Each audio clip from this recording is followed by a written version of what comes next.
So, we are on the topic of randomized rounding.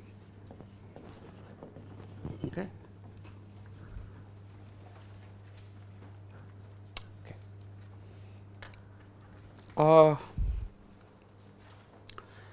If I give you a bipartite graph, okay,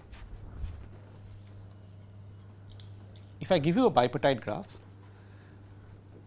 and imagine that every vertex has a cost v is greater than or equal to 0 and it is partitioned into v1, v2, and the first thing which we learnt was a minimum vertex cover LP. So, what will be the minimum vertex cover LP for this? What would be the LP for minimum vertex cover for this problem here?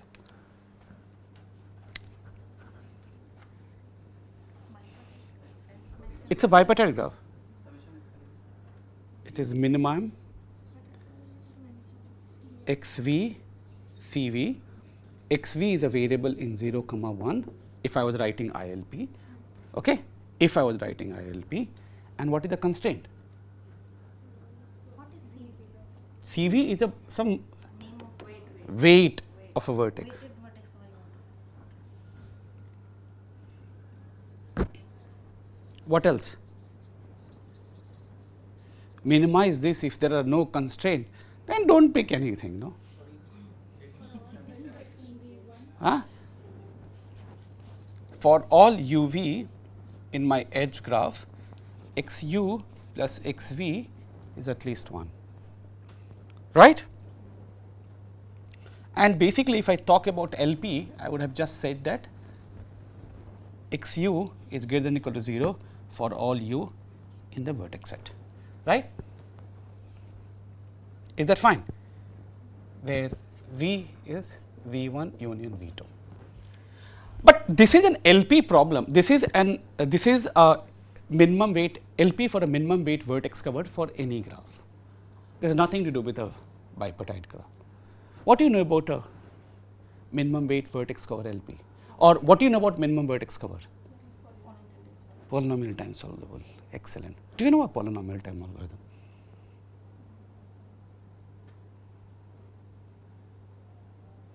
Do you know polynomial time algorithm to do this? Anyone?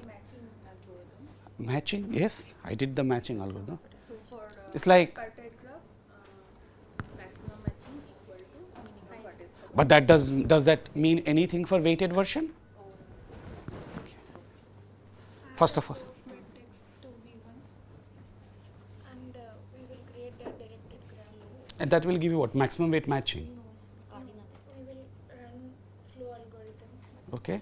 and if the flow passes through the vertices in V1, then we will include that vertex in our vertex cover solution. Flow will always pass through V1 and V2, no? Yes. Then what do you mean by if it passed through V1? If it passed through V2? How much unit of flow you are passing size of V1? Doesn't know. Everything Right. will get something. So,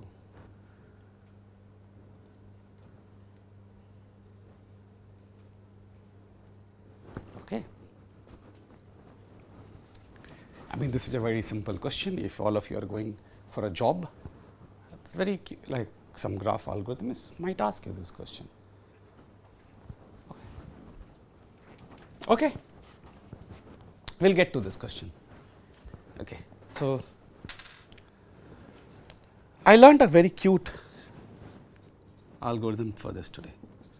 I didn't know this algorithm at least before. I mean, I knew this algorithm, but I did not know this proof. So, I will tell you this proof in a minute. The question is, okay, you are given this bipartite graph, okay, and there are weights on vertices, and I want to find minimum weight vertex cover. And what is a vertex cover? For every edge, I should definitely pick one edge. So, I am looking for a subset of vertices of minimum weight such that such that there are no edges left in this graph. So, if I delete those set of vertices of the minimum weight, there is no edge in this graph. Okay. So, I wrote down this following LP, right. For every vertex, I have a variable and if I pick this vertex into my solution, I have to pay cost CV. And what is the constraint for, yes? Some of the audio is not that clear to me. Oh, maybe because I am speaking very slowly. Maybe your mic not connected. That's also. Yeah, okay, maybe. Now, Yeah, it's fine. it's better? Yeah. I think the tip went down, so that could also be one reason. Okay. So, all we are asking is that for every edge UV, can this be happen? Can I find a subset of vertices such that XU plus XV is at least 1? And this. Do you get the question now? Yes or no? Have you seen minimum weight vertex cover before in any course? Which course did you see? Huh? Oh, this course, okay. Okay. So, before I come to this, this is my favorite thing. I will go back and I will do first the first problem that we considered, one of the first few problems that we considered in the course. What was that? Set cover. So, what was, and notice that this is basically a simple example of a set cover in certain sense, but we will get to this example in a minute. So, what is a set cover? Because it is easier to explain the methodology with this technique. So, I have a universe with n elements, let us say call them 1 to n, whatever you want to call them. And let me see that if I do not use wrong notations, let me see what I write in my notes. Recovering last recording cancel, I do not have. This is too much.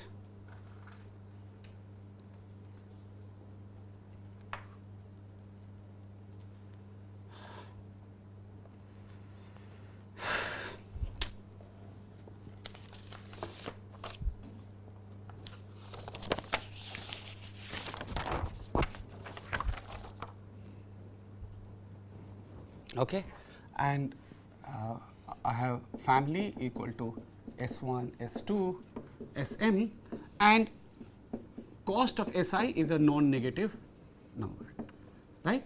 So, basically I am looking for minimum cost set cover. Okay. So, our objective is to select a subfamily. Okay. What is our objective? Our objective is to select a subfamily, right. Objective is to select a subfamily of minimum weight such that its union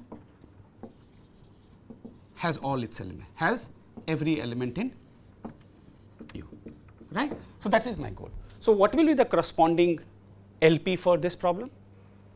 Something very similar to this, right. Here also we were picking something such that for every vertex, some, like for every edge some constraints were met. So, what will we write here? So, what are we picking here? Sets. So, I have a variable for every set. So, I have xi corresponding to si. Okay. So, what will be my LP? So, I want to minimize summation cost of si, right, xi I going from 1 to m. So, that is my optimization function. And what is the goal? That for every element I must pick at least one set. So, how should I write this? For every element j in universe, what can I say? Sum over, okay, I in 1 to m, j belongs to si, right? Is that fine?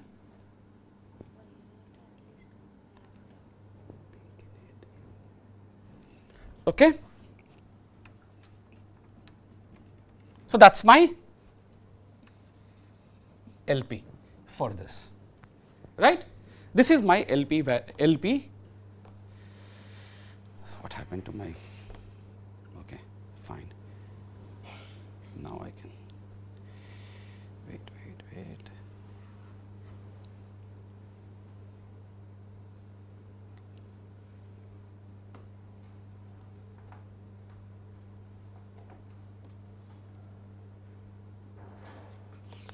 Okay.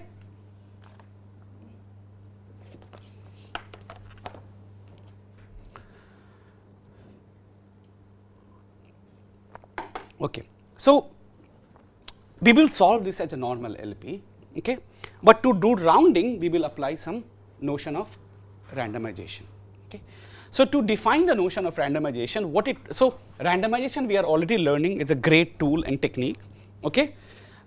So, randomized rounding, what it takes is, so basically the randomized rounding has a following, okay. It takes this fractional solution, okay, this xi, and interpret this xi as some sort of probability distribution, okay, and then try to make some sense of that probability distribution, okay.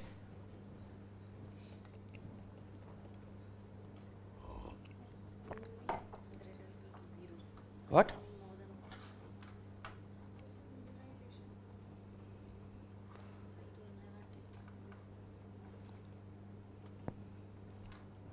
Okay. So, think of this way is that, but there are some could be as good as LP, right. So, what do you mean when I say x1, x2, xm? Think of this like this m values that I have solved this as I get it. I cannot treat, is this a distribution?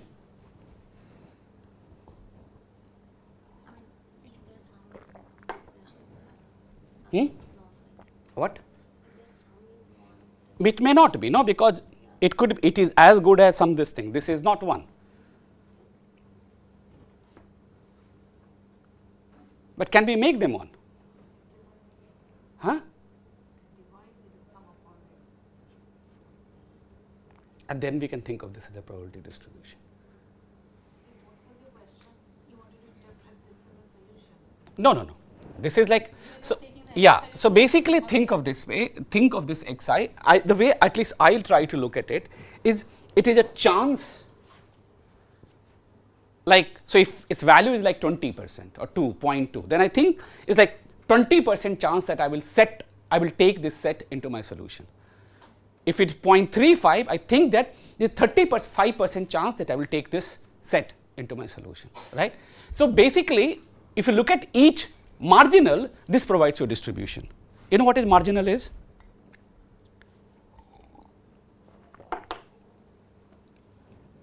Okay.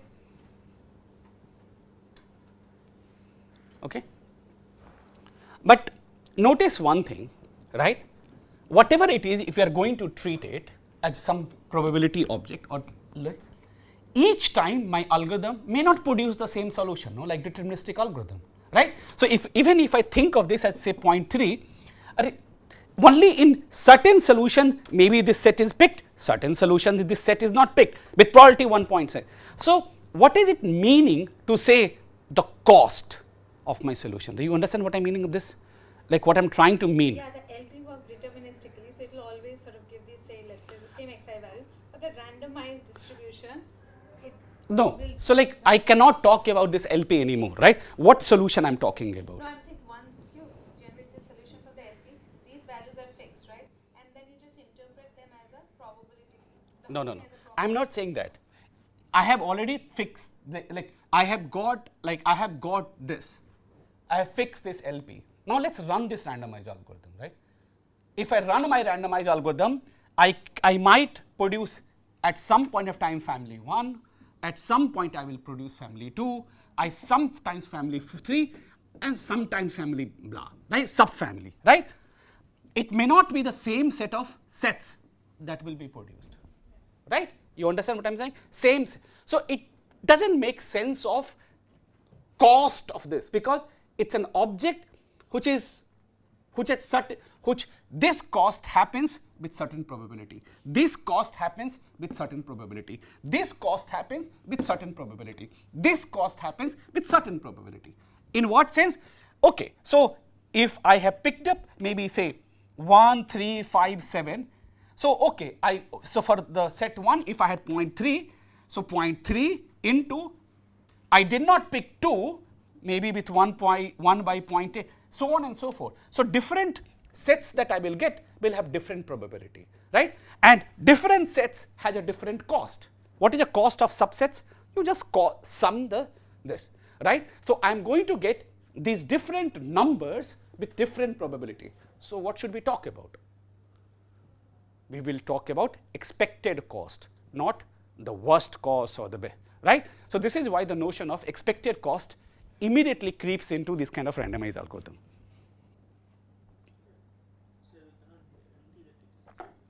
It is? What do you mean it is not? I have not even given you an algorithm, Sobya. Right? When I will make a real algorithm, I will ensure that I give you a solution. Suppose it's a solution, then what kind of a problem? Right? I'm just trying to define what is the cost of a randomized solution. In terms of approximation algorithm, what is the meaning of a cost? When I'm doing a randomized algorithm for a problem, right? Solution may be different every time, right? So the cost of those solutions could be different each time, right? So now, so what is the meaning of this? I say, hey, if I look at the expected value of these numbers, right? That is what is the cost of this randomized algorithm, right? So that is what I'm trying to define. Okay? I have one doubt that Yes. From the LP, how we are generating this F1, F2? Like what is that? I have not even told you how to generate it, right?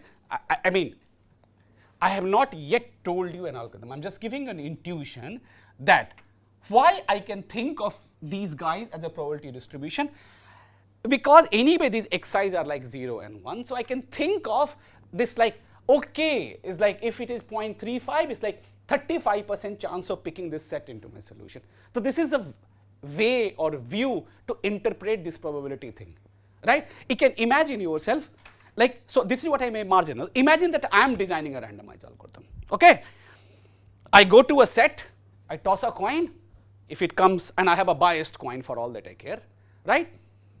Bias B, if it comes B, I take this set into my solution. Next one, I again do this, hey, this is my randomized algorithm, right? Right? And now, the bias with which I'm picking up a set, I can think of those as an xi's.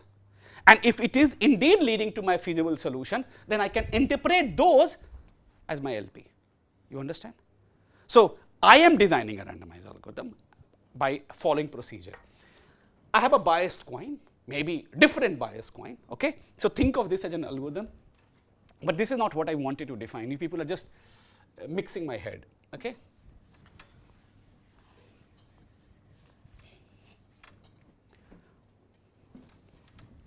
So this is an LP. How I want to understand this LP, okay? I'm saying I am designing a randomized algorithm with the following procedure. Okay, for each set Si, I have a coin with bias Pi. If it leads to a feasible solution, right? What I can, so now I can interpret these biases as this value Xis. And now you check, it will satisfy these values.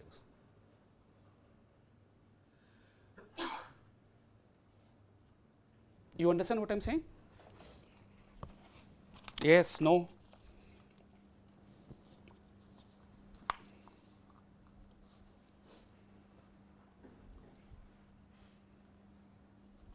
Okay, so what I mean is that suppose we designed a randomized algorithm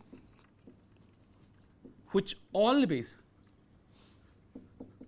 produces a feasible solution or produces a solution. Okay? Producing a solution means like it is a set cover. Okay? Wait.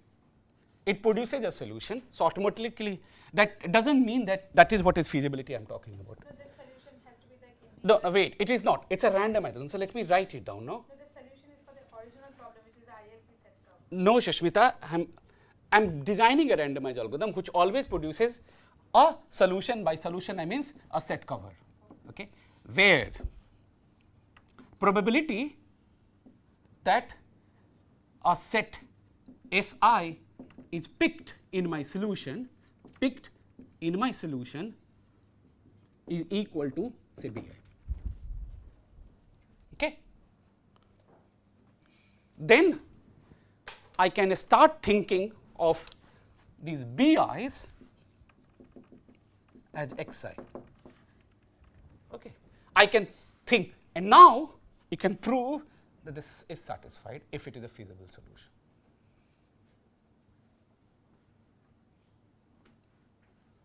You understand? Because it is like what I produced is a feasible solution. I told you it's a solution, right?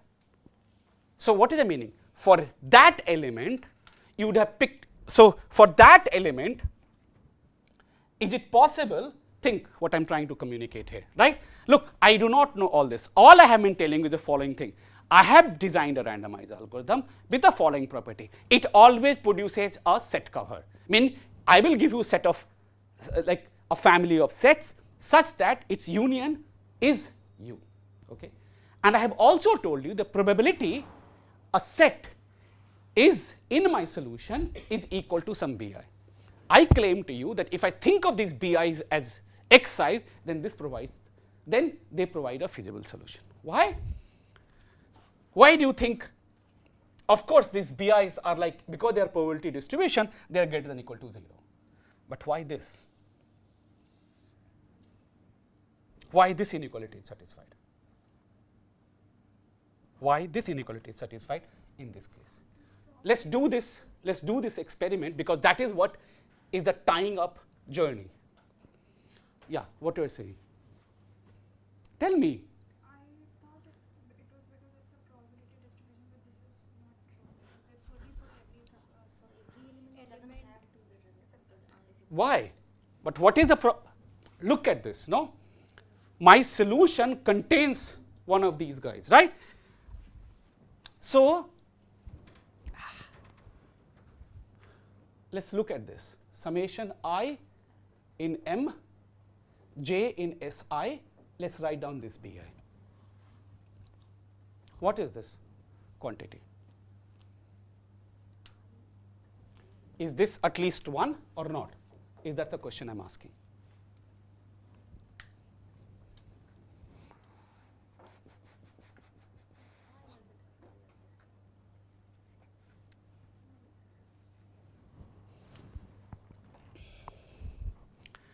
That's exactly the question, right? So do this experiment.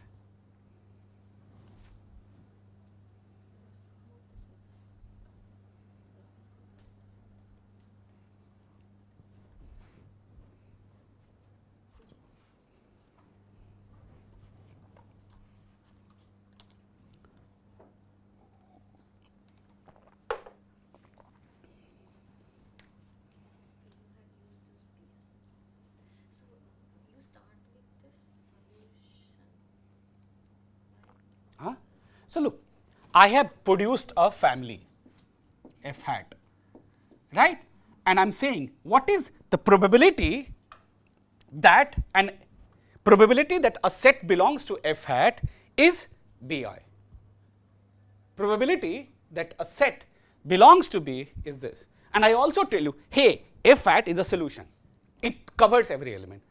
So with respect to an element, what is it? With respect to some element, some sets are there. And so their sum is how much? Is at least 1? But this will only be true if the element belongs to every set that is in F hat. Why? Why? Otherwise, because the BI values are, Summation bi is not equal to 1. but it's a probability distribution. Of distribution of at what?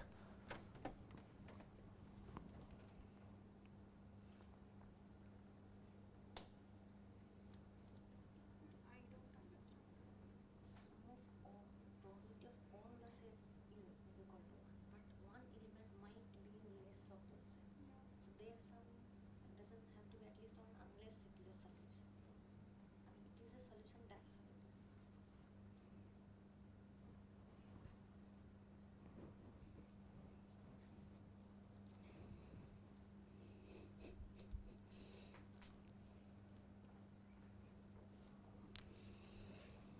Okay.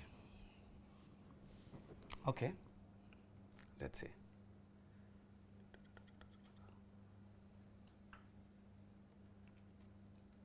Okay, we will come back to this. Okay, we will come back to this question.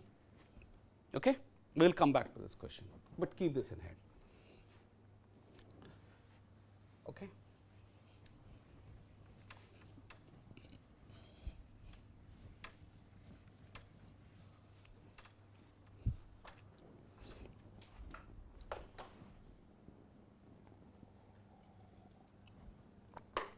Madhamita, please.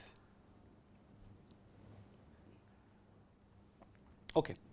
So, first let me define the notion of cost and then we will get back to it. Okay.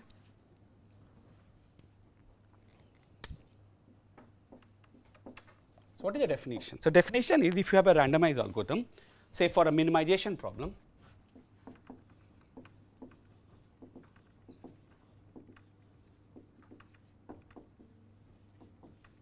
okay, for a minimization problem, okay, an alpha approximate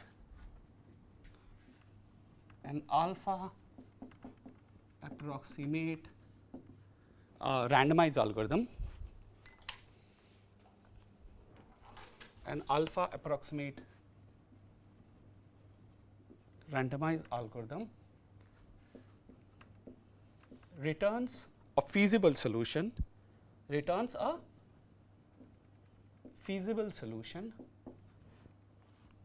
S of expected cost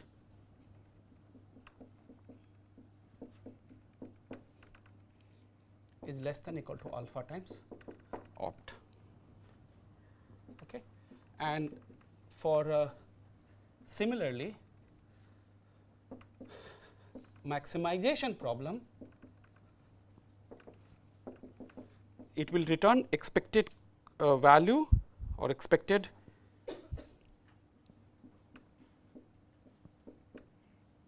opt over alpha. So, for maximization it is opt by alpha and alpha is of course greater than or equal to 1. Is it fine? Okay. So, this is what means of the randomized algorithm, right. So, randomization will lead to different solution. Each solution happens with certain probability. So, you take the expected sum, the average weight of all this, and that is what it is, the expected cost of this randomized algorithm. Okay. Okay.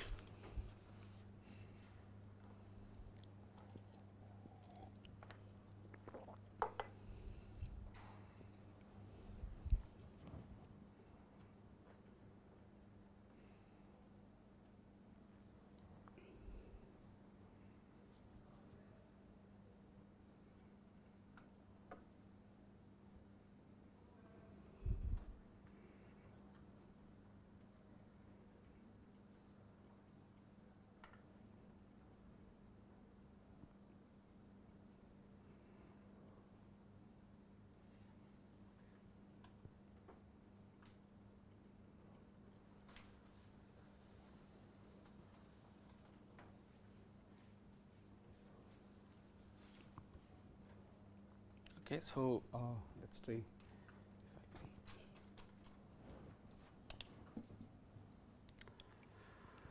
Okay.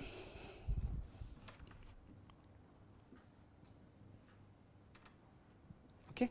So, what I want to treat is that, as I told you, right, I would like to treat this as, suppose, imagine that what I did, suppose I treated this x1 to xm and I know these xi's are 0 and 1, right, it is within 0 and 1, okay, and I think of this xi as bias and I pick my family as follows.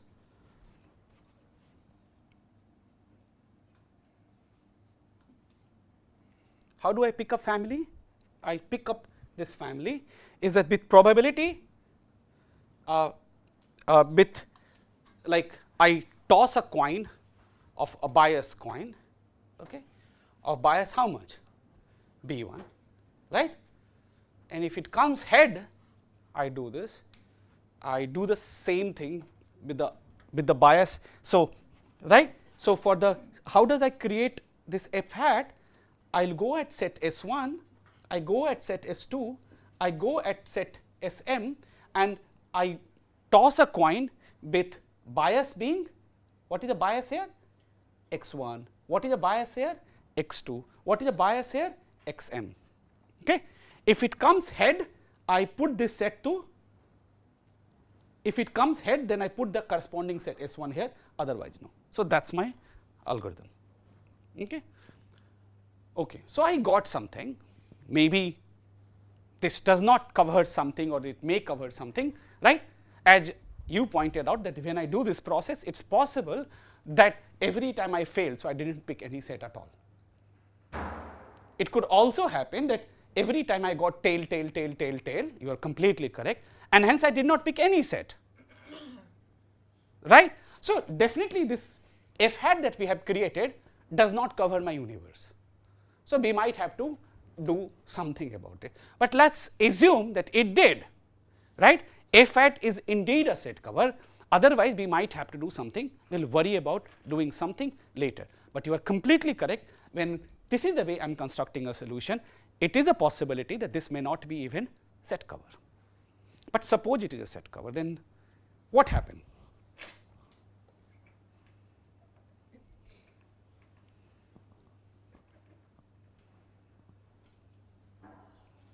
What is the expected cost of this? What is an expected cost of this solution? What is an expected cost? So, how will you compute expected cost?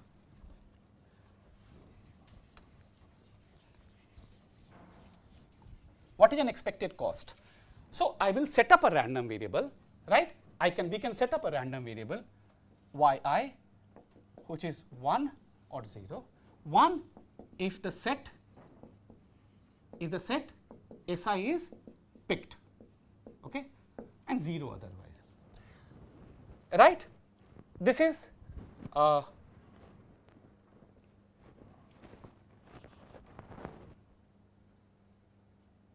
okay, we have, this should be cost of Si, because if it is set is picked, this is this, otherwise 0 it is, right. So, what is an expectation of YY?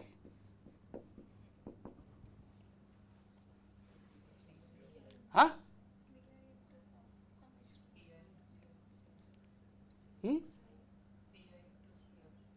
Okay. So, now you see something happening here. Okay. So, you were talking about probability distribution, right. So, what is the probability distribution? Probability distribution is over what? Right. What is the probability distribution over what?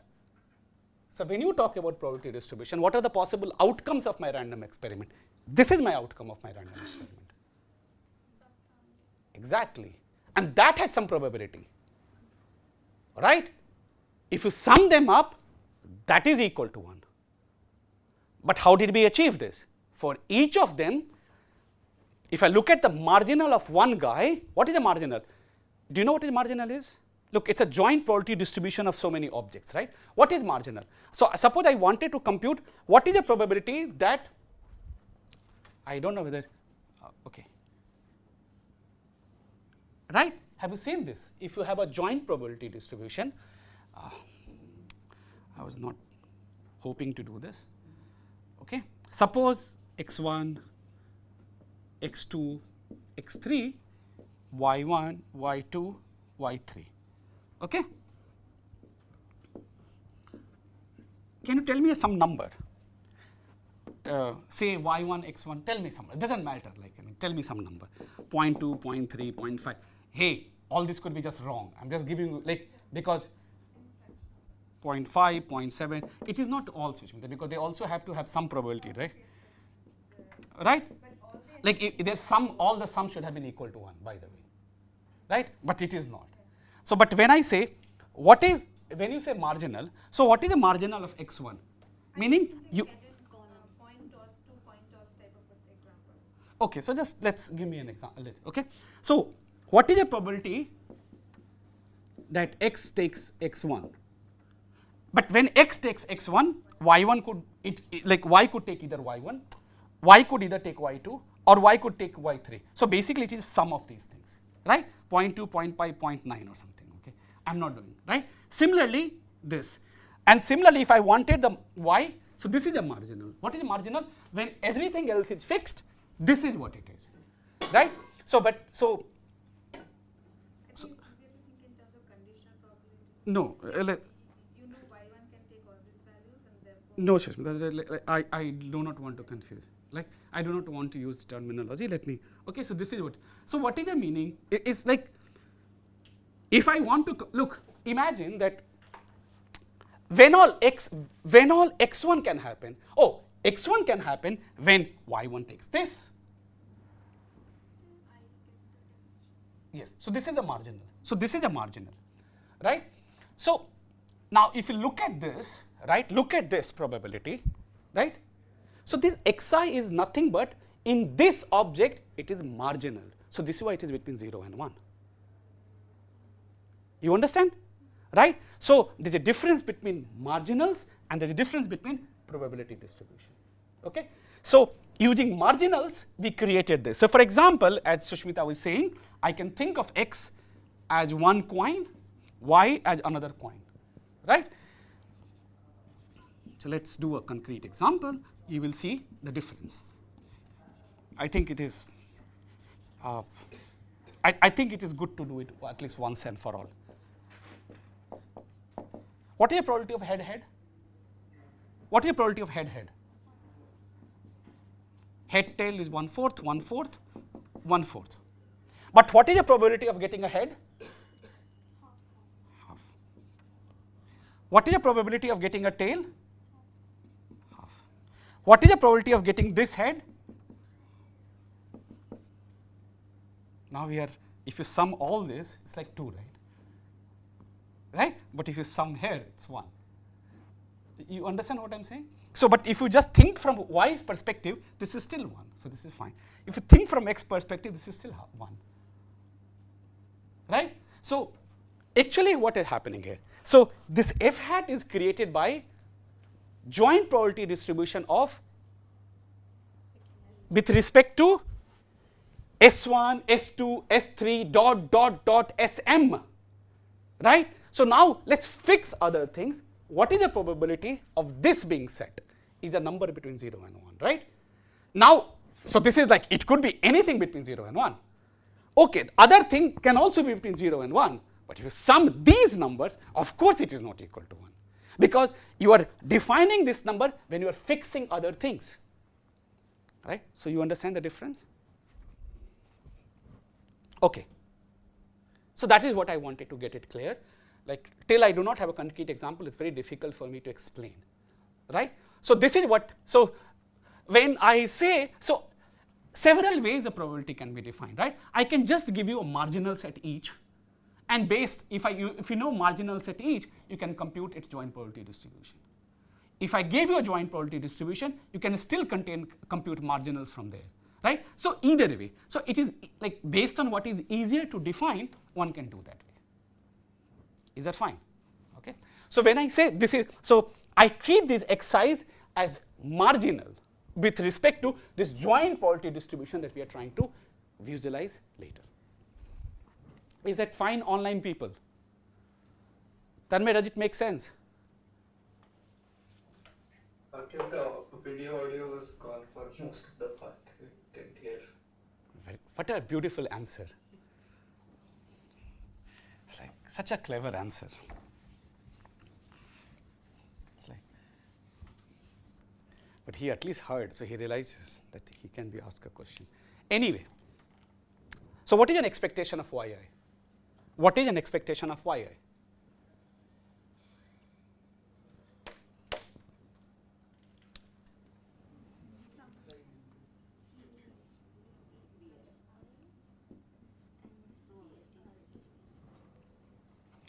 So what is an expectation of y?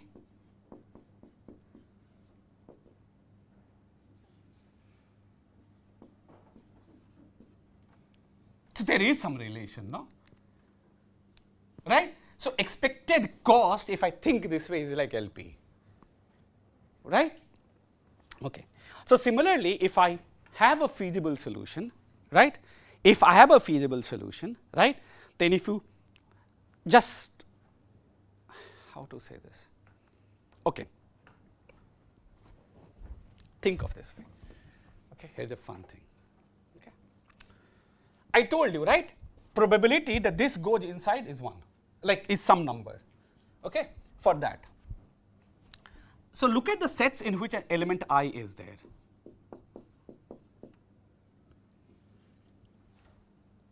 Okay, what is this?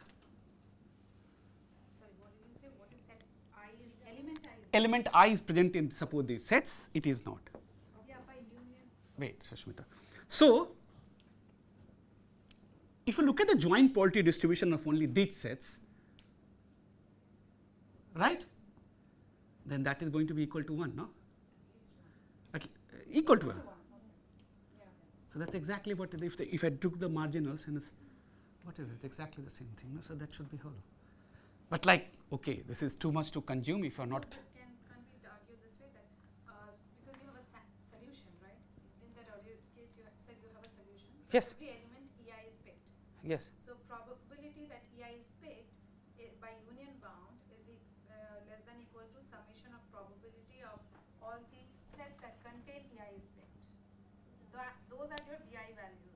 Over here you have set xi. And Okay. probability that EI is picked is 1 because it's a solution. So summation of those BI values is greater than equal to 1. So what are you saying, The Sushmita? covering constraint. The covering constraint you don't see, right? The one that What you are saying to me, okay. So what probability? Probability. It's a solution. Probability. Okay, so it's a solution. So what Sushmita is saying, this is equal, right? What is f hat? F hat is a solution. So it means probability that I is covered is 1. Is that what you're saying? What is the probability that I is covered? Right? So either you pick this set, that set, that set, right? So this is also other way. So probability that set I is covered is 1. It's summation over. So look at the j in 1. This is much more cleaner. And I belongs to Sj. Probability that I probability is by union now. This is strict. At least one of them must be picked. Is that probability that Sj is selected, right? Which is equal to, this is exactly what I set this BIs to be, BJs to be. Yes, but these are not all BJs. Like only those. Yeah, that itself is 1, no? I see. Okay. Yes. Because if f hat is a solution, probability that I is covered by f hat is 1, which implies that this is upper bounded by one of the set must have been selected, which is this. So this also automatically implies that if you have a feasible solution, then this means this. Okay, thanks. Okay, at least I had much non-cleaner way of arguing this. Okay, but this is much more cleaner way of arguing, right? So I can also think of this way that I make an algorithm. Okay, I make a randomized algorithm where I pick 8 sets with something. I don't know how, but we pick them. But all I tell you that each particular set is picked in my solution with value equal to some BI. Okay, is that fine? So a particular set is picked with probability BI. So those BIs can also be thought of as these LP values, right? So they're interchangeable in this sense. But what we just now learned that for this randomized algorithm, what is an expected cost? It is equal to the value of LP. So do you think such kind of randomized algorithm can be created?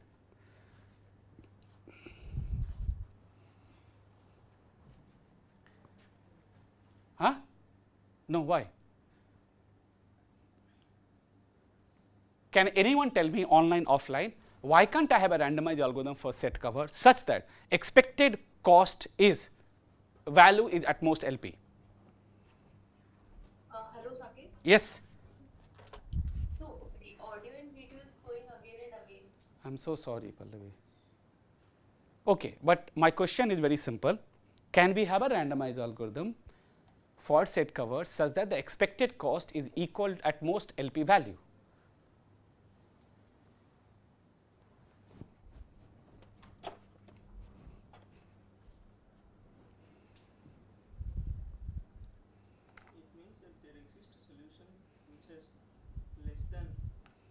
equal to the expected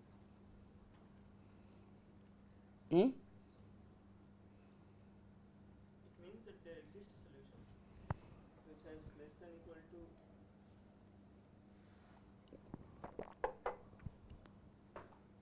So it is a polynomial size LP. It is not about polynomial size I mean, LP. I can solve this LP solution. Yeah, you can solve the solution. So then what would that randomized algorithm contradict? Randomized algorithm is giving you an integral solution, right? It returning you sets whose expected cost is equal to LP. Is it But Is it- probability is Saket, this is it set of this Okay, set that let's read. Let's look at it. Okay, let's.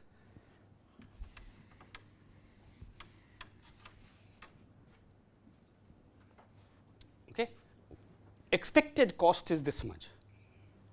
It's not about probability. Probability is anyway intertwined when we computed the expectation value.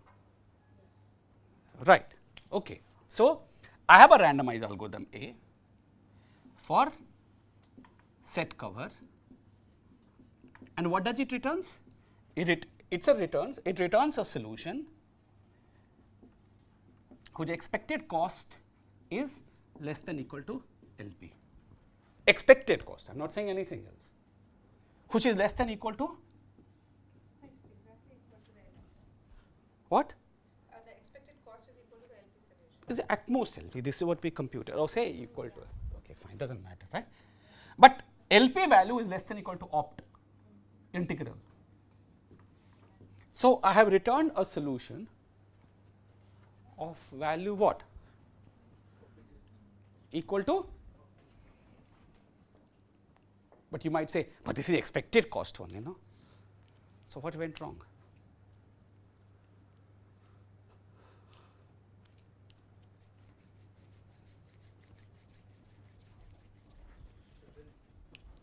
then there exists a solution of cost optimal because of it, this is less than equal to Okay. if we are assuming that the solution returns the integrity gap might be something more.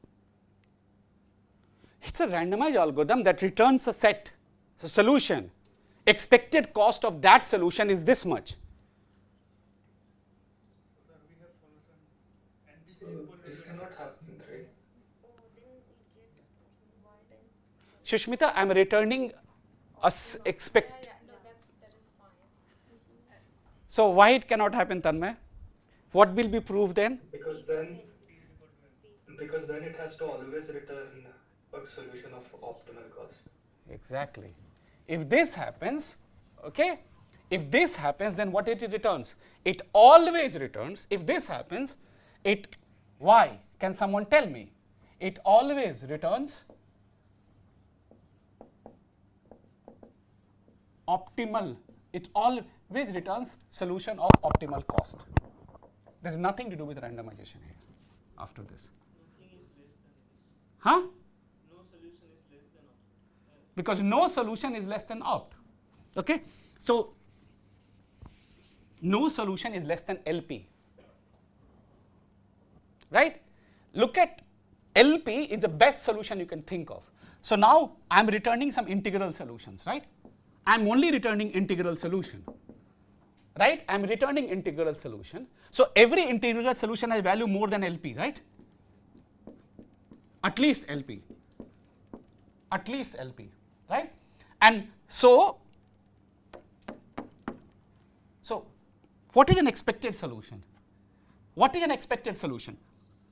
Cost of this, cost of this, cost of this, cost of this, right? Cost of this, cost of this, cost of this, cost of this, plus cost of this, plus cost of this, times some probability, right? P1, P2, and what is this equal to? This is what expectation value, this is equal to LP. What is the meaning of this? Each of them is greater than equal to LP, right? So look at my solution, right? My solution is somewhere here, right? Right? Okay.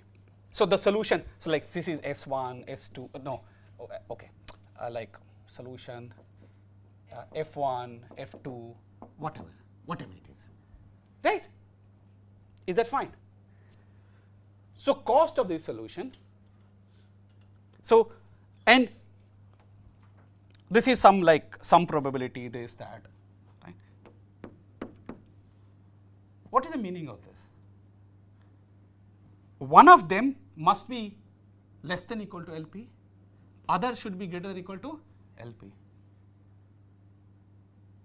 But we are returning equal to LP, so there is someone which is less than equal to LP.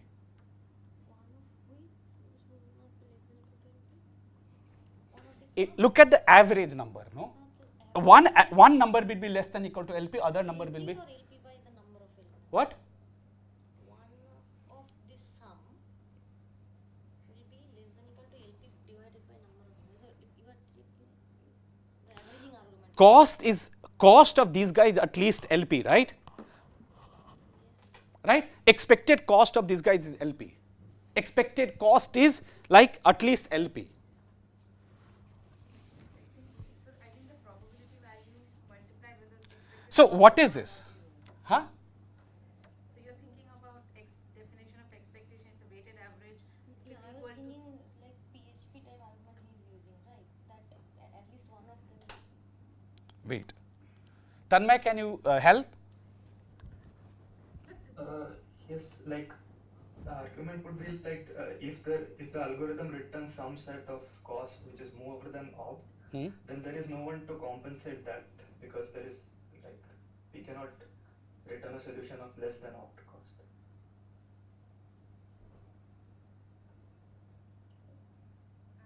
Is that the right? What you were saying was right. No? So think about F1, F2, F3. This is like the sample space in which each element is a solution that we return. Either Imagine. return F1, Wait. return F2, and Wait. Like average of these numbers is equal to some LP or whatever it is.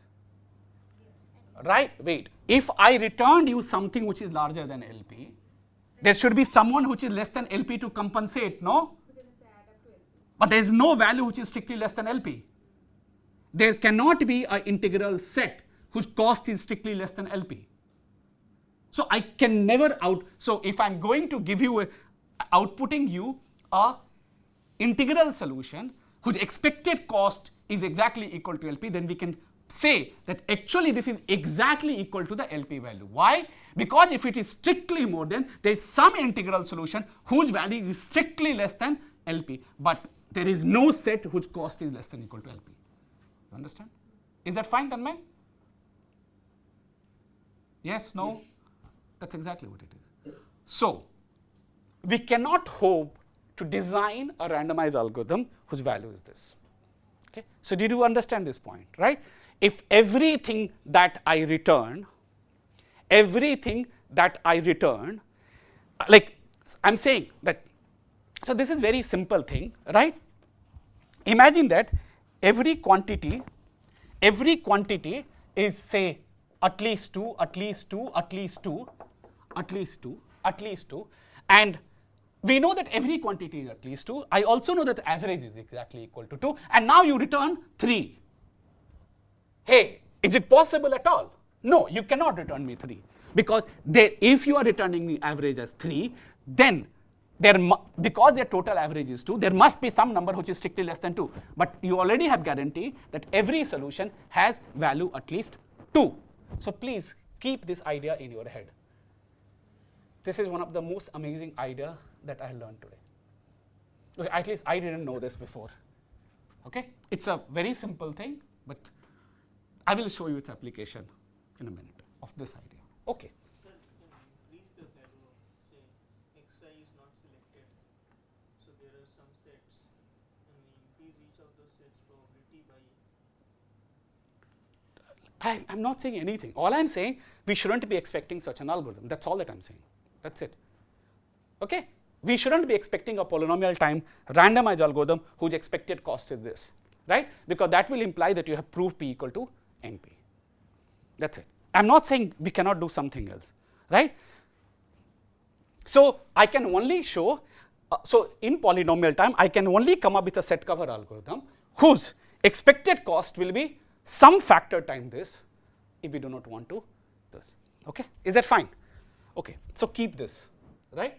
So this was based on the simple argument: if every quantity in my family has value greater or equal to average, which implies, and my average is equal to this quantity, it means I will always output like all these guys have the same value.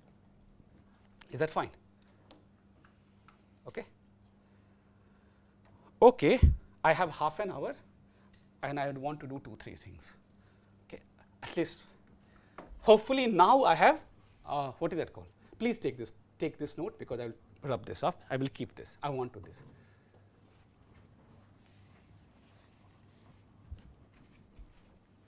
Okay? Okay.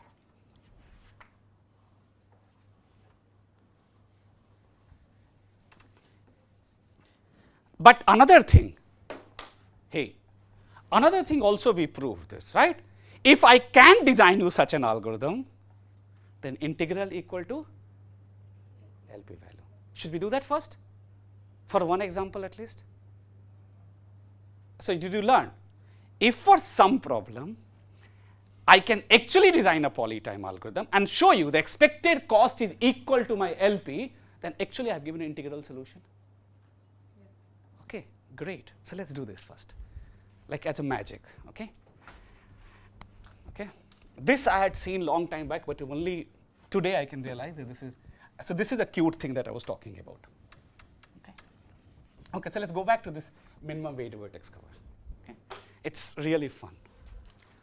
Okay. And then I will come to set cover. Okay. Set cover is an approximation algorithm, but this is like it is just this. So okay, and I will do something more funky with respect to this little bit later. It is something which is Lova's algorithm. Okay. Right. So it's a bipartite graph. This is important. And as I told you, everybody has a cost vector.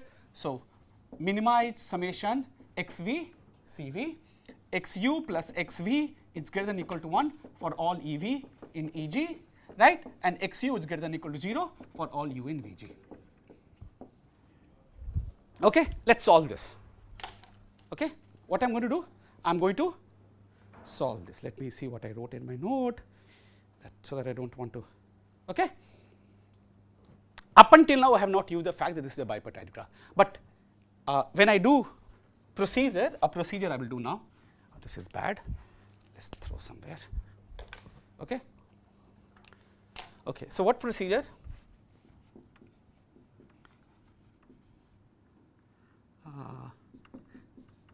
Bipartite vertex cover. Okay. So what I'm going to do is bipartite vertex cover. Let's say randomized bipartite vertex cover. It takes what? It takes a graph.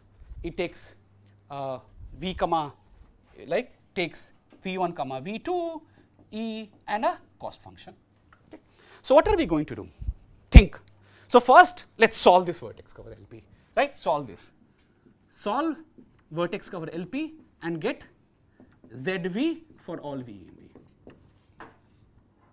in V. Okay. So this is an algorithm, right? So I can solve this in polytime. Okay. So now what I'm going to do, and I'm going to sample R in 0, 1 uniformly at random. Okay. So we can sample an R in 0, 1 uniformly at random. Okay. This is just an existential algorithm. So believe that I have done it, but it's not a discrete probability. It's a continuous probability. So there's an interval. Okay. Now what will I do? Think. Okay. Based on this, I want to make some vertex cover. Okay. So what I do? So I have sampled this. So I do for every vertex V in V1, I check if ZV is greater than or equal to RV, if ZV is greater than or equal to RV, include V in C. Okay. So this is what I do. For every vertex V in V2, now we are looking at this is where I'm using the fact this is a bipartite graph. For every vertex V in V, Want to say ZV is greater than RV or RV is greater than ZV? ZV is greater than equal to RV. ZV is the solution of the LP. Yes, and R I have The sample not RV, R. I have chosen R in 0, 1 random int.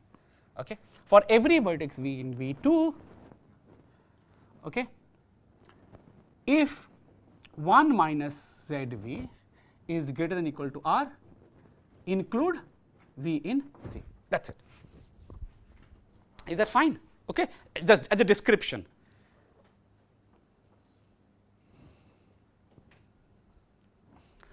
No, this is not this way, not this way. ZV should be greater than equal to 1 minus R. I'll tell you why in a minute. Okay. So this is what. So I do this. So I chose R in 0, 1. I created a vertex. I looked at a vertex in V1. I said, hey, is my variable more than L, R? Then I included this. Hey, is my vertex V in V2, is ZV at least 1 minus RV? I included this. This is just C, first of all. So I have told you what I'm going to output. This you know by now. Okay? Okay. First of all, two things. I claim that this is a theorem that I want to prove. First thing, algorithm returns vertex cover with probability 1, first of all, and expected cost of C is something I will tell you in a minute. Okay. So why it is a vertex cover? Why it is a vertex cover? Look at any UV in edge. Okay. Look at any UV in edge. Okay. Okay. So here is U and here is V. So consider ZU and ZV. Okay. Consider ZU and ZV. Right. So if UV is not, so look at this and suppose U is not in C, V is not in C. What is the meaning of that? It means ZU is strictly less than R. ZV is strictly less than 1 minus RV, R, not RV. This is just fine. This implies ZU plus ZV is strictly less than 1. Contradiction. Right? So, do you agree it's a vertex cover?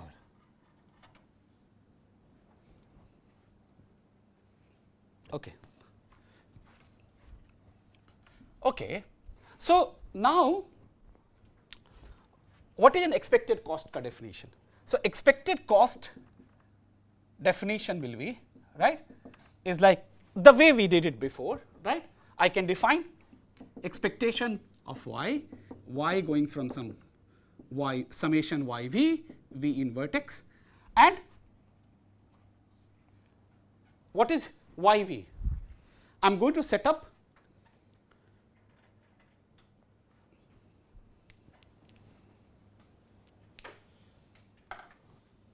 right.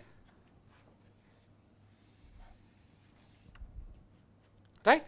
So, now tell me, okay, can I rub this? I hope you all know the definition of set cover.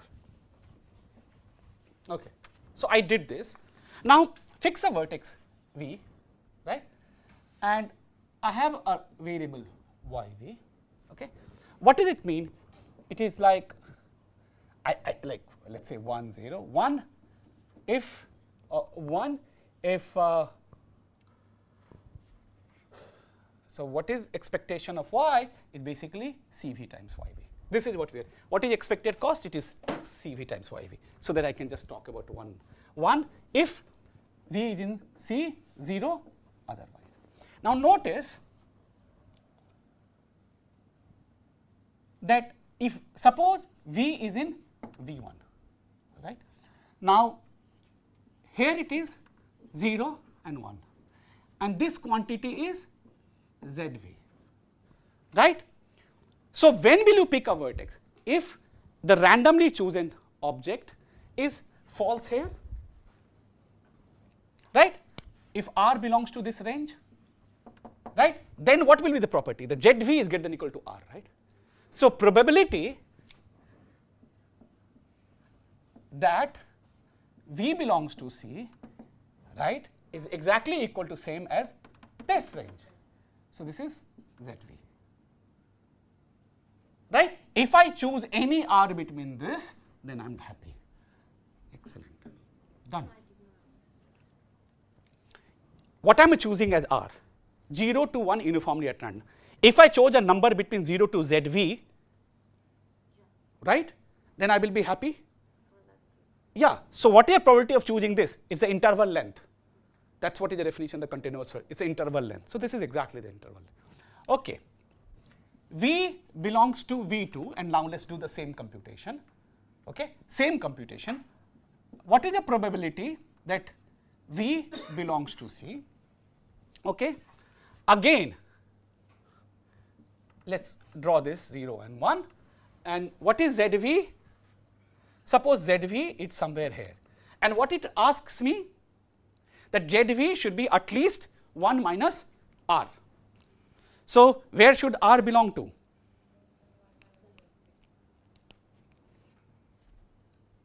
Right? R should be here, right?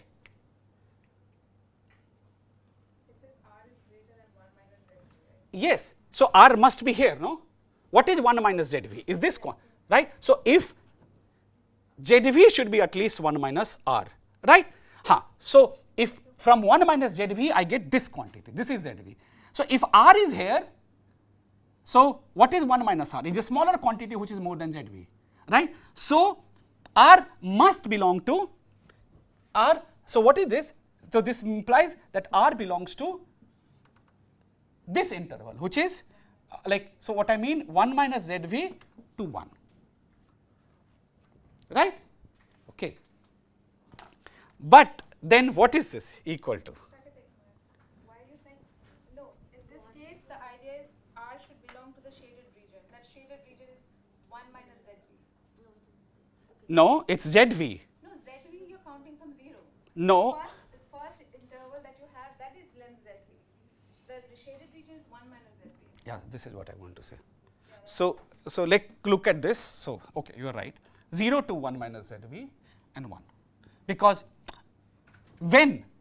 if my R is here, okay, so what is the probability that V belongs to C? Is equal to exactly ZV. This is all that I wanted.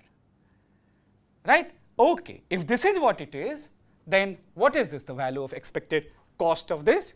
This is exactly equal to summation CV ZV, which is equal to LP.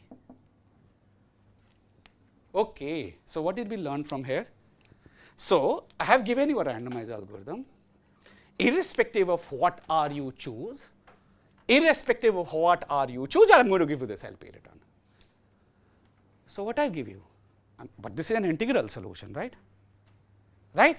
So I'm giving you an integral solution all the time of weight how much? LP. So what does this prove? This also proves that the integrality gap of minimum vertex cover LP is 1. 1. Because LP is equal to ILP. What is the gap? ILP divided by LP. I have given you, right? It is exactly equal to. So this is the most sleek proof I have ever known for this integrality gap for minimum vertex cover is equal to 1. This is it. Is it fine? Okay, so whatever we just learned now as a static, at least for polytime algorithm, maybe this is a way to construct things. Okay, right? So what I did, so there were two things. I constructed in a way that my expected cost is exactly equal to LP. Right? So I gave you an integral solution. So basically what is my algorithm? Algorithm is fairly simple. I solve my LP, pick up a R, based on that, put something in C, put that something in C. But whatever R you choose, it doesn't matter. I'm going to give you the same value. So there's no randomization. Randomization is like, so, yeah. It helps to just round, like create the integral solution. Yeah. Okay, is that fine? Is that fine, Tanmay? Did you got to listen? Yes, yes. Okay. Fine. So, because of this, it is an integral solution and we are very happy. Remember this. I mean, at least I did not know this trick, at least in my career up until now. Okay. So, now we will go back to our set cover instance, and of course, we cannot create this. So, as Sobia has been telling us, we will do something else differently and we will be happy with it. Okay. So, we will do that. Okay. Can I rub this now? Okay, I will rub this because we do not need this.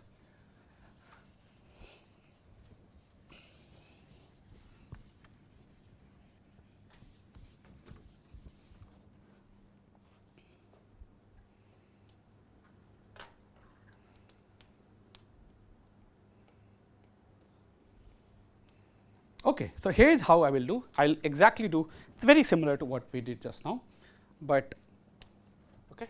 So, here is my procedure for set cover rounding, and of course, this is a randomized rounding.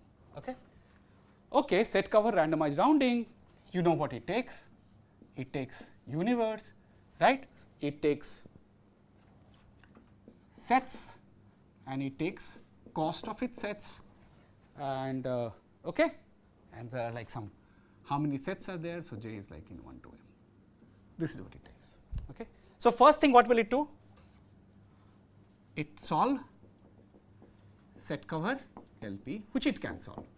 So, it solve its set cover LP and obtain what? And obtains xj in some 0, 1. Okay.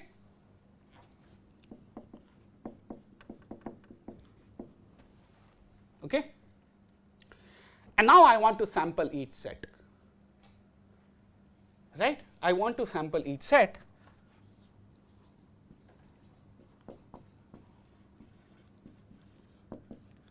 I sample each set independently. This is very important that I sample each set independently. Okay? That is same as you take some coin, toss it, each set independently with probability what? With probability Pz, okay, which is going to be minimum of 1 comma whatever it is, and some alpha factor time xj, and we will worry about what alpha factor we need to do. Okay? So, I will do this sampling, right? We will fix what alpha factor is, right? Because now if I am, since I am multiplying with alpha, it can just be more than 1, no? So, this is why I take minimum of this. If it is more than 1, then you just pick this set. This is exactly what it means. Okay. You have to pick in such a way that sum of all the probabilities are also 1. Why? Imagine that I am tossing a coin for each set. So, why have to worry about anything else? Right? See, the final outcome is Look. the collection of the sets. What is the output of this? Omega is family of sets. You look their probability distribution, no? This is exactly what I was talking, no, in the beginning. This is not the event. Not everything like should just sum to 1. I mean, like, okay. But as he says, there may be, I did this, but this family does not cover each set. So, we have to do something, no?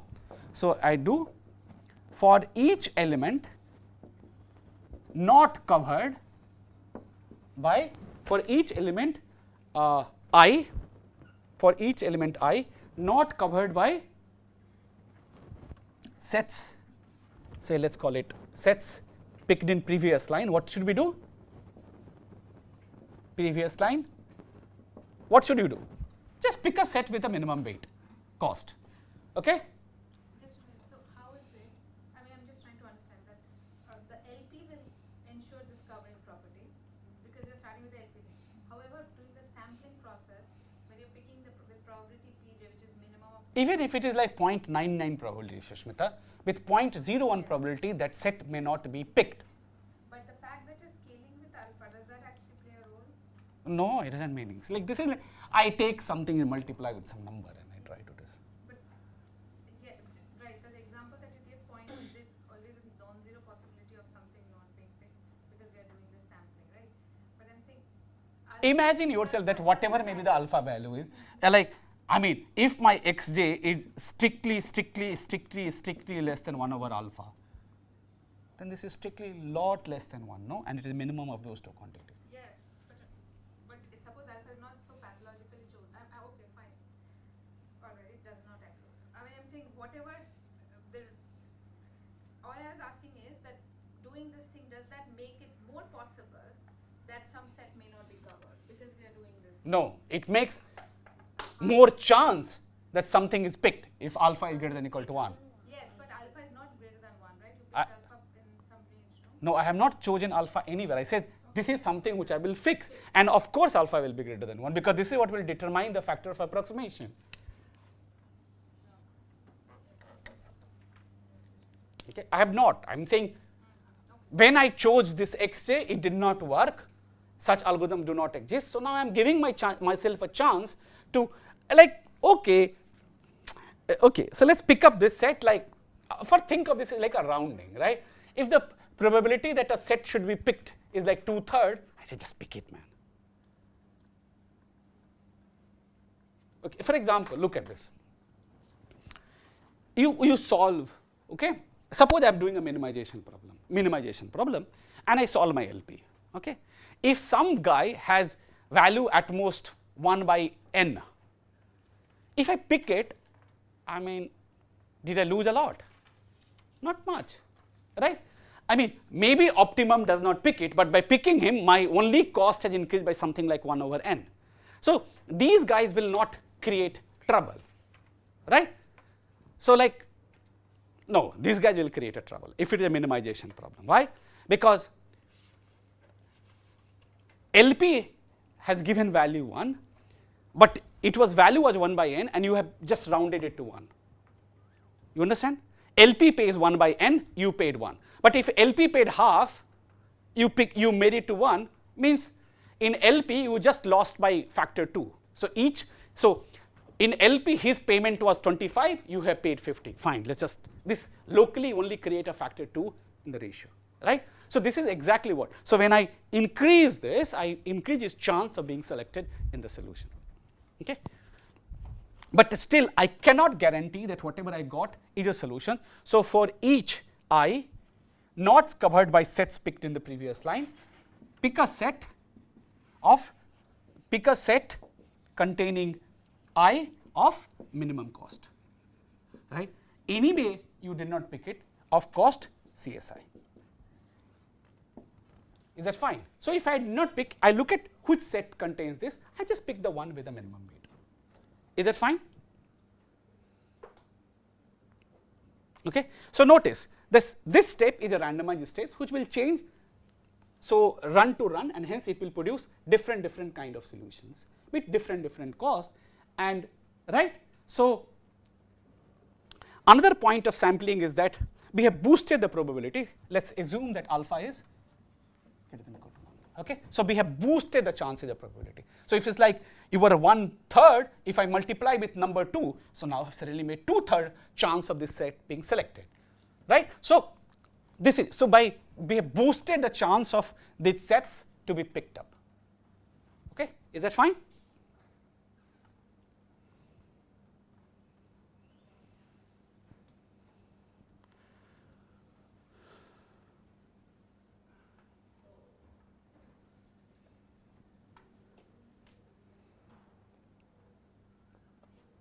Okay.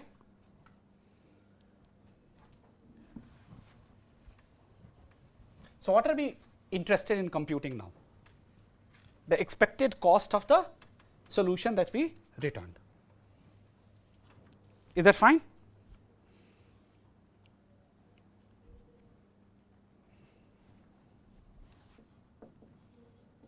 First, let's have a small observation.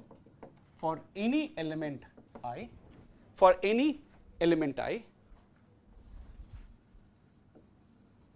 we have cost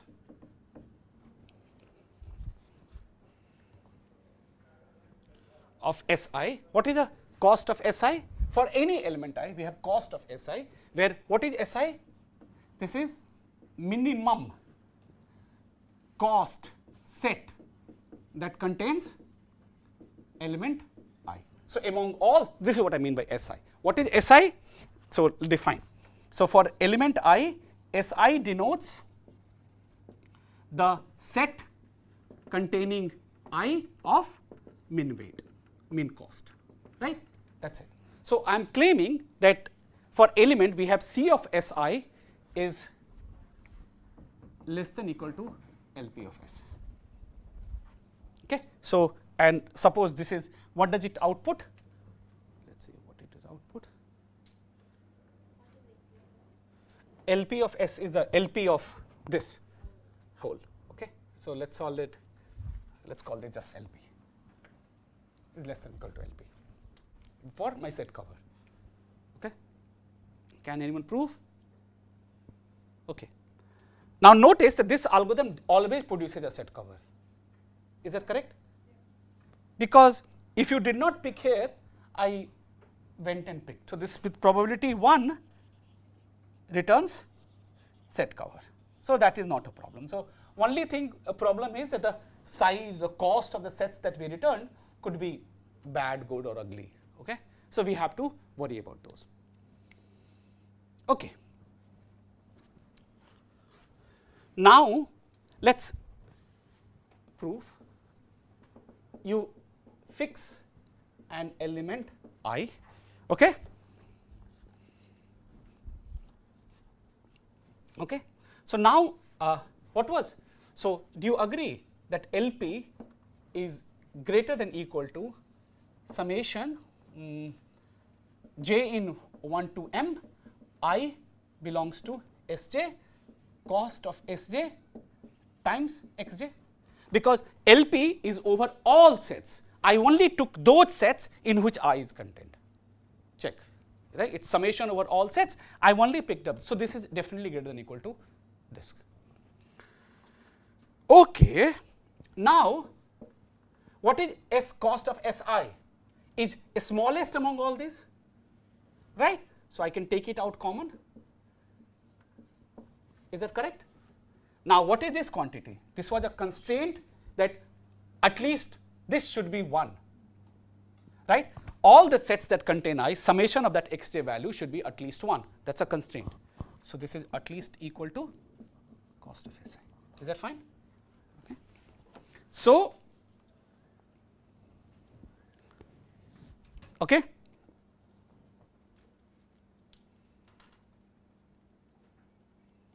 Okay. Now let alg denote the random variable, okay? Denote the random variable indicating the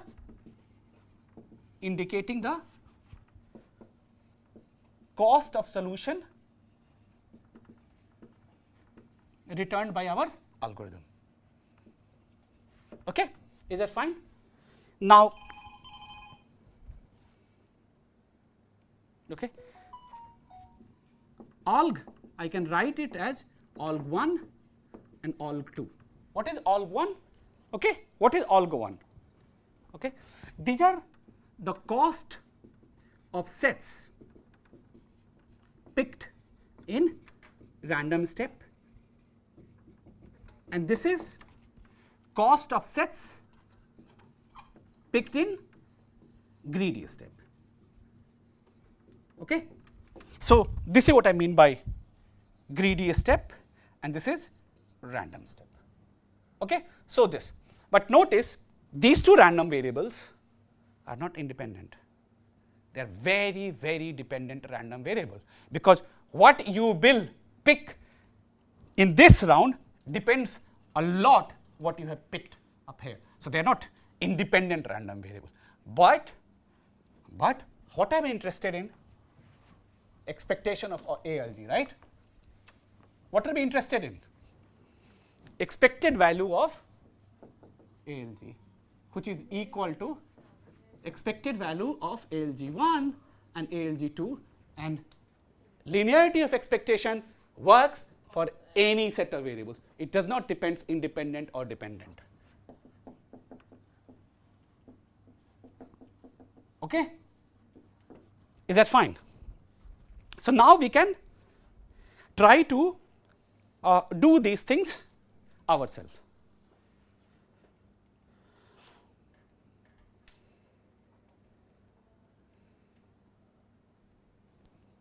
Okay.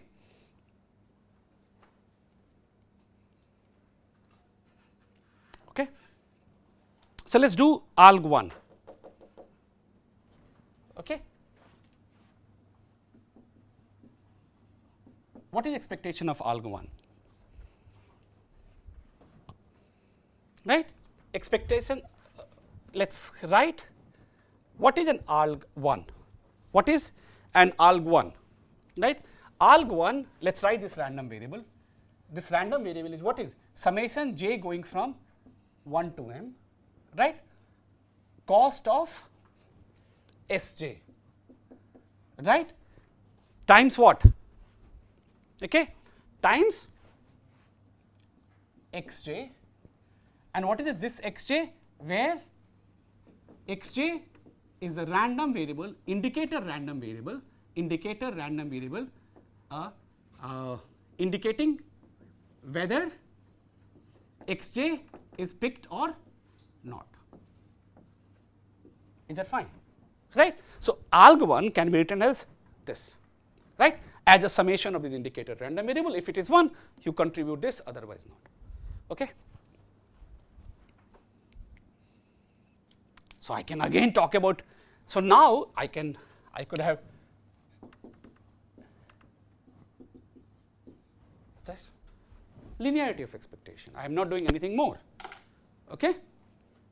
And what is expectation of xz?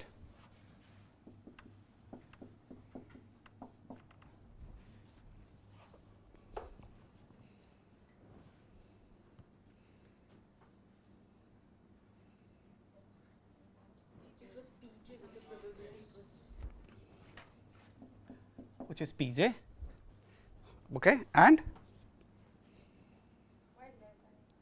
this is equal to, you are right Sushmita, this is exactly equal to Pj, right, probability j that I set this, okay, which is less than equal to,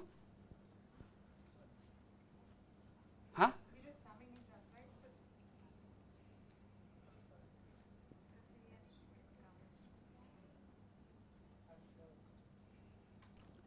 at most alpha.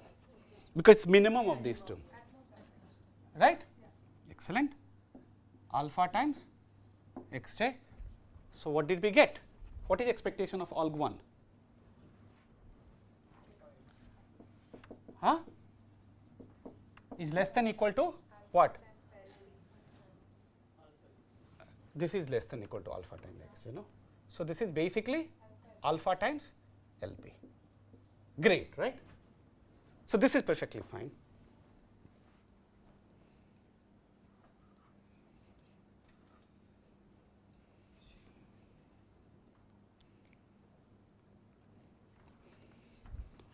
Okay.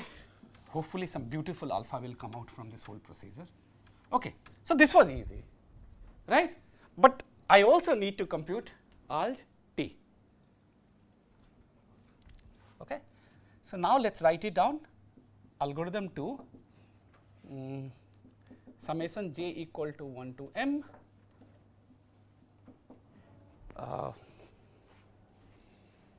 okay, this is not how it should be, right? Okay, so, okay, this is j equal to 1 to n, right? So, this is summation over universe, right? It is summation over universe. And what will I write here? Cost Si. This is the cheapest set that contains element I and Yi. What will be Yi? What is Yi? Tell me. What is Yi? It has not been covered by. So, Yi is 1 and 0. 1 if element I is uncovered in random step, 0 otherwise. Is that fine? Right? At least look whether I can compute or not compute, but I am writing my random variables and everything as correctly as possible. Okay?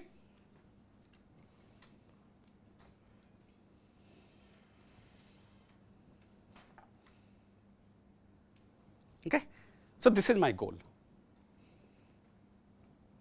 right. So, let us try to understand, like once we have some bound on this, we will be great. So, let us try to understand what could be the expectation of y I, right.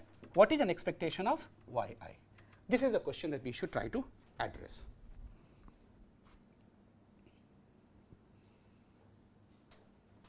Okay. And what is the expectation of? It is simply the probability that the element I is not covered here. Okay. So, Mr. Randomization, please tell me what should it be?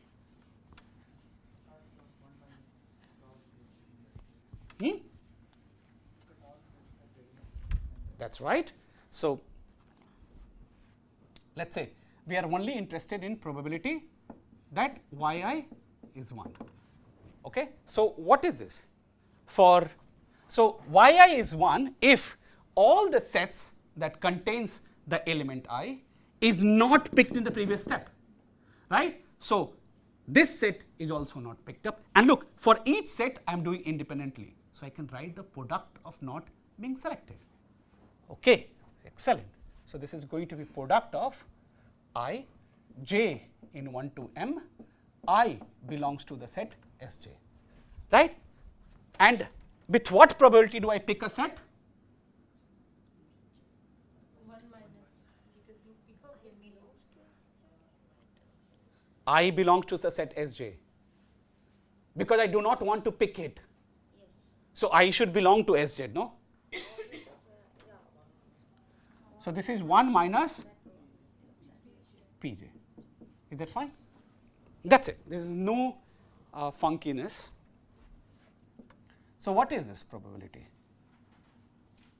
This is product 1 minus, look, and if it is 1, then anyway this is 0.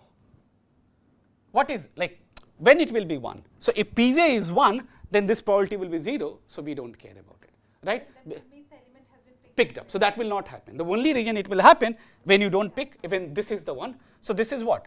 Alpha times x j,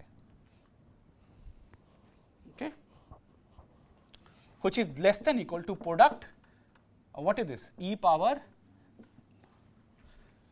please think ahead, alpha time x j. Is it fine? This is just an inequality that I have used. So, but I can then sum this up, right? Right. So, what is this? This is less than equal to 1 over e power alpha time summation x j. Is that correct? And what is summation x j? Right? Is at least 1. So, this is 1 over e power alpha. Is that fine? Whatever this is, right? This is 1 power e power alpha. Okay. So, now I need to worry about this. Okay. So, expectation of alg 2 is less than equal to, right? What is this? 1 over e by alpha summation over j equal to 1 to n cost of Si, right? And each cost of Si is less than equal to Lp. Is that? Okay. So, this becomes n times Lp divided by e power alpha. Is that fine? You look very confused, Nidhi.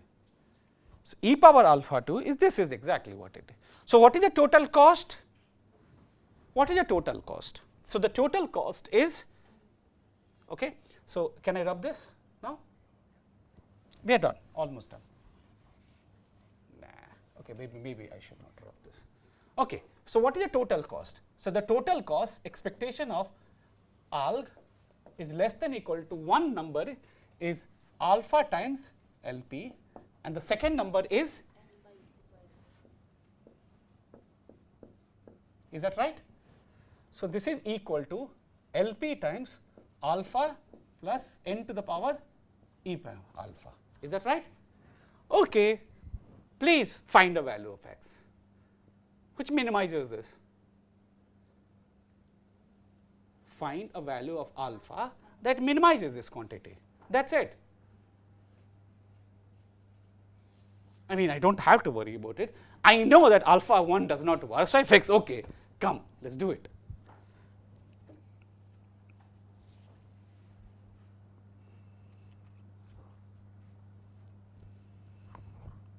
So now my question is, we know that alpha equal to 1 does not work.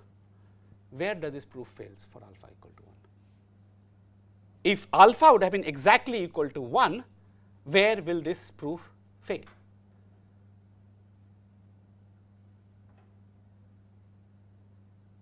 What? Okay, you understand what I'm saying? Suppose if I sample each set independently with probability say xj, there is no alpha, right?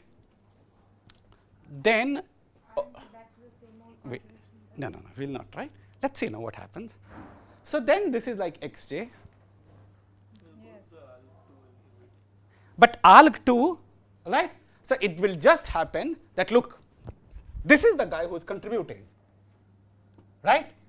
So all I am saying to you, what was the mistake? I cannot have an algorithm that will always produce feasible solution by this step. It's not possible, right? So I always need this step, because if I substitute alpha equal to 1, this is exactly less than equal to alpha. And if this itself was a feasible solution, we don't know the expectation of alg2, right? So this is why I shouldn't be expecting an algorithm. So we have to understand now what is the one which is failing. The failing is that we cannot just stop at alg1, right? That like I cannot come up with an algorithm that if I just sample this, I can always prove that this is going to produce me a solution, which I was able to do for vertex covered. Exactly. Okay, excellent. So whatever it is, so if I substitute alpha equal to 1, what am I getting here? What approximation is this? Huh? What approximation is this? Roughly n over e approximation, right? So bad. I mean, forget plus 1, right? So more I will increase here, smaller it will become. Like, so I have to minimize it. So but look, if I make alpha equal to 2, what it becomes? N by e square. So it is decaying very fast. Right? So what is the best? I mean, roughly both are equal. Okay. So let's see, if I substitute alpha equal to ln n, what will happen? So this is like ln n. What is e power ln n? Is n. So n by n is? So this is ln plus 1 approximation, right? So it can only be better than ln plus 1, but it will not be worse than ln plus 1. Right? So what we have seen is if you substitute alpha equal to ln n, we get 1 plus ln n approximation algorithm. That's it. And that ends my class.